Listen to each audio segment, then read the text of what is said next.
Welcome back to the Teenage Guide podcast. I am so happy that you're here each week. If you're just finding me, it's so great that you're here, that you've found me somehow, some way.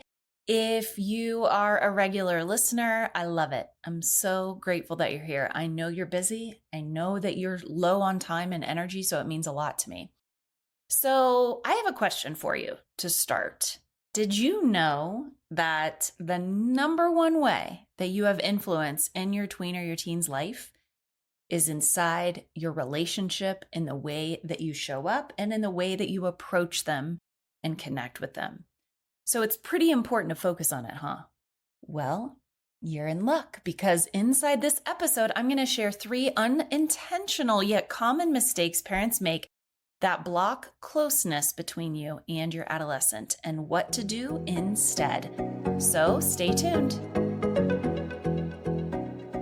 The belief that parenting a teen is destined to be terrible is outdated and it's unhealthy. If you're like most parents, you want your tween or your teen to be kind, confident, motivated, and with a trusting, respectful relationship between you two. But how? Do you have to read all the parenting books and take all the parenting classes? Does it have to be so complicated? The short, exciting answer? No. Hi, I'm Ashley Chandler, and in this podcast, I guide you through the proven mindset tools, strategies, and systems I've learned throughout my 18 plus years as an educator and a coach for parents, tweens, and teens. The latest soul to systems research you must know, along with my personal experience as the mother of a tween and a teen, to help you and your adolescent develop a bond and skills that last a lifetime. This is the Teenage Guide podcast. So in the beginning, when parents become parents of teenagers, I like to say that we all go through what I call the great forgetting. We forget what it is like to be a teenager. And the memories we do have are not necessarily things are coming up roses, right? It's just a lot of big emotions, a lot of drama, a lot of feeling alone or just awkward, right? There's a lot more I could say here, but we go through this great forgetting of what that experience is like. And so inside this episode, I want to remind you of what it was like to be a teenager and the 3 really unintentional but common mistakes that parents make that block connection so that you can go through a great remembering. You start to remember what it's like to be a teenager and you start to speak their language. You start to show up in the ways that they need and you stop making these very common, my heart is with you, no shame or blame. But now that you know better, you're going to stop making these common mistakes. The first one I called personalizing. A common phrase I hear when I coach parents is, how could they do this to me? Why do they do this to me? How could they do this to me after all I've done for them? In so many words. And I cringe when I hear this. So if you have thought this, it's natural. You've likely moved the sea and the skies for your kid day after day, and you deserve acknowledgement. So I'm here to acknowledge you. You're working so hard. You're trying so hard. Parenting is the most challenging job on the planet. But you've got to stop expecting them to shower you with praise or to take accountability perfectly throughout adolescence. We want it, but it's an unrealistic expectation. They may simply not have the awareness or the skill, just like you likely didn't at their age. I want you to ask yourself, was I great at appreciating my parents when I was a teenager? Was I great at validating their experience? No, you were not. So when you make their behavior personal, you take it on as if they're doing it to you on purpose. It is a major block to a close relationship. So you've got to practice digging beneath the surface of their behavior, not making it personal. For example, if they shut you out or they're disrespectful to you, instead of immediately declaring, you're wrong, how dare you, in one way, shape, or form, right? I want to encourage you to get curious why they are behaving in certain ways. And when you lead with curiosity, you practice becoming unoffendable. You attune to them and turn towards them, metaphorically or literally, in their messy moments. And when you do this, you create a bridge between you. You create what's known as emotional safety, which is a key tenet of secure attachment and a strong bond. So another way to think of this is our relationships across the board are mirrors. And our teens need us to hold up a mirror to them, for them, and their behavior. It's a counterintuitive approach, but the way to mirror back their behavior to them is not through your own emotional response or personalizing their emotions. It's mirroring back to them how you'd love to see them show up. It's by practicing your own emotional regulation, getting curious and attuning to them. It's mirroring back to them that they're safe. This is when they're able to regulate their own emotions, drop their walls and defenses, and think clearly and logically about their own behavior. And this is when they'll reflect on and eventually get to the root of their own behavior, or maybe around their beliefs or perceptions of you and your wrongdoing that is unintentional. And this is the way that you'll create this deeper experience with them, is when their walls are dropped, when you get to the root, when you can both share your perceptions, how you're feeling without defense. And remember, this empowers them to be the hero of their own story in the moment, which is always what they want.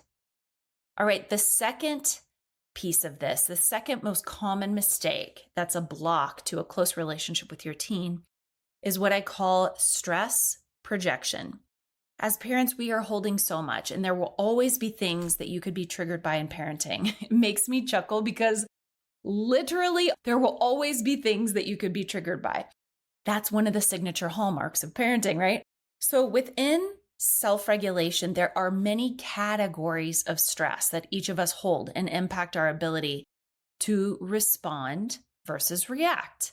And when you become aware of these categories of stress, you start to become highly perceptive of the ways your own relationship to what stresses you out impacts your reaction to them. In other words, when you become aware of the things that cause you to be stressed, you are less likely to project fear and control, two things that cause serious relationship breakdown with your tween or your teen. So when you work with me inside my group programs or privately, we dive deep into each of these categories, and my clients become their own experts in their lives. But I want to give you an overview here of what to be aware of. One of the stress domains and stress categories is called biological stress. If you're the parent, you're likely somewhere around midlife.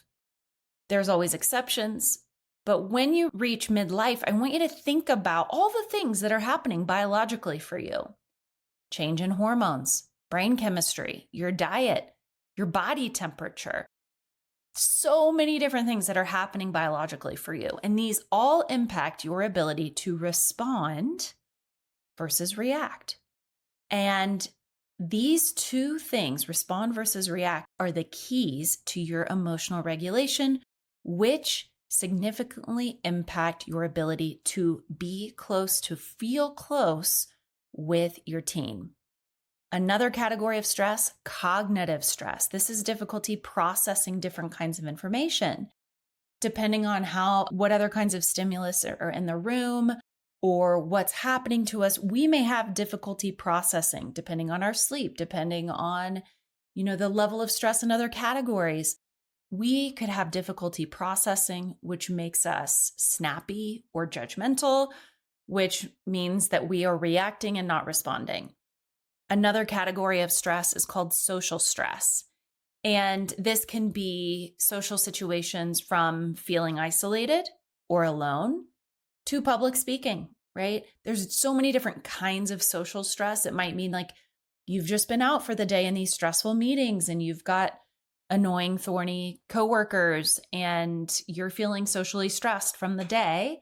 And that impacts your ability to respond versus react to your teenager. The next category is called pro-social stress. And this is our ability to process and really regulate ourselves around other people's stress, right? World events, other people's emotions. This can be the walking on eggshells piece. Another category of stress is what I call soul stress. And this is the intangible stress humanity is experiencing related to our interconnectedness as beings in this human experience. So when one of us gets hurt, we all experience hurt. We are all connected. The shootings, the mass shootings, war, social media trolls, these things impact us on a soul level. It's collective soul stress. And the 24-hour news cycle contributes to this. So again, all of these categories are actually interconnected and they lie beneath the surface of our behavior in each moment. And the idea here is not to quote unquote stress you out by knowing them. It's to make you the master of your energy so that you do not project stress onto your teen. Because your teen doesn't know about them. They don't know that your reaction to them isn't about them. It's about that stressful meeting you just had, or the fact that it's too hot in the room, or the dog barking is triggering you. They think it's about them. So when you become aware of what dysregulates you, you can decrease it and meet your teen in the moment, show up for them in a way that builds connection. Another thing to keep in mind are the expectations or the fears that lie underneath the surface for most of us parents, because at the end of the day, we really just want our kids to be okay. And that can come through fear and control as if they aren't okay. We are projecting our stress or our fear or our need for control as if they are not okay. And so releasing stress projection requires us to lean into not only what we can control, the 3D part of life, and then also lean into what we cannot necessarily control. Our direct relationship with the universe and with energy. And I call this the 5D life. This is filled with an intangible trust and faith that everything is working out for you and them all the time. And at some point, you can only control so much. And they are their own beings with their own purpose and path outside of you. So grounding in this allows you to release stress and lean into unconditional love versus fear. It's so powerful. You've got to practice becoming a stress reliever, not a stress projector. Hey there, I've got a real quick question for you. How would you like to know once and for all how to get your tween or your teen to do what they need to do without them talking back to you or breaking down or resisting or defending themselves, right? I mean, who doesn't want to know how to do this? It's the $1 million question. If it seems impossible though, it's not. You just have to take a specific approach. So to make this real in your life, I wanted to make sure you saw that I have a free resource that's a game changer this back to school season. It's my Executive Function 101 video and workbook guide. And in just 10 minutes, you're going to have the solutions to the top 5 problems parents face in getting their tween or their teen to do what they need to do. In other words, to become leaders in their own lives, to manage their energy, responsibilities, time, and priorities. There are key things you've got to understand when it comes to them being able to do this and how you can help them at home. So don't wait. If you haven't already, grab my Executive Function 101 video and workbook guide and be ready for insights and answers fast. In fact, dozens of parents have said this free guide was better than the majority of paid stuff that they've tried. So head to theteenageguide.com/EF as in Frank 101. That's theteenageguide.com/EF 101. Or you can find it in the show notes inside this episode. I'm so excited for you to get your hands on this guide. Now, back to the episode. All right, and we're back to the third unintentional common mistake that parents make that can block a close relationship with your teenager. Now, this is a sneaky one because if you're listening to this, you likely know by now that you have to be the teenage guide versus the boss. And this one is what I call being the sneaky manager. It shows up in sneaky ways. We're trying so hard to be the guide, but we're still being the boss in some way, right? So, for example, my client, Melissa, she's been absorbing my coaching. We've been working together. And she came to me recently because she was worried about her relationship with her daughter. And her daughter wasn't opening up to her. She would become dysregulated really quickly, often becoming immediately defensive or shutting down or storming off, etc. And she said, I know I can be a taskmaster, but my husband travels all the time. We've got to get things done. And I don't do chaos. And when I can manage all the things, it helps me be less stressed. So in other words, her intention was coming from a loving place. She knows what needs to get done and what her daughter needs to do. And she wants to create an organized home with lots of opportunities to do different things, right? Managing this part helps her, as the mom, feel less stressed. But remember, thriving as the parent of a tween or a teen is more about you than it is about them. And that requires us to get clear on the best way to approach them. That requires us to get clear on our own behavior and then how it's influencing theirs. So she realized although her intent was to empower her daughter to do the things that she needed to do, her approach was backfiring. It was actually blocking her ability to break through with her daughter. She was being a sneaky manager and she didn't even realize it. So it really boils down to your approach, which I guide you through inside my program, Thrive, and I go deeper with it. But I really want you to understand when you become the master of your approach, when you really start to embody what it means to be a teenage guide and not a boss, you start to become aware of if your intention matches the consequences that you're experiencing. And if not, there's a good chance that you're taking a boss approach, which will only lead to resistance, breakdowns, or defensiveness from your teenager. So there we go. Those are the three things, the three keys to a close relationship with them. I'm going to repeat them here. Just know these are three very unintentional but common mistakes and also approaches to have that close relationship with them, which is the number one way that you have influence in their life. So again, number one, personalizing.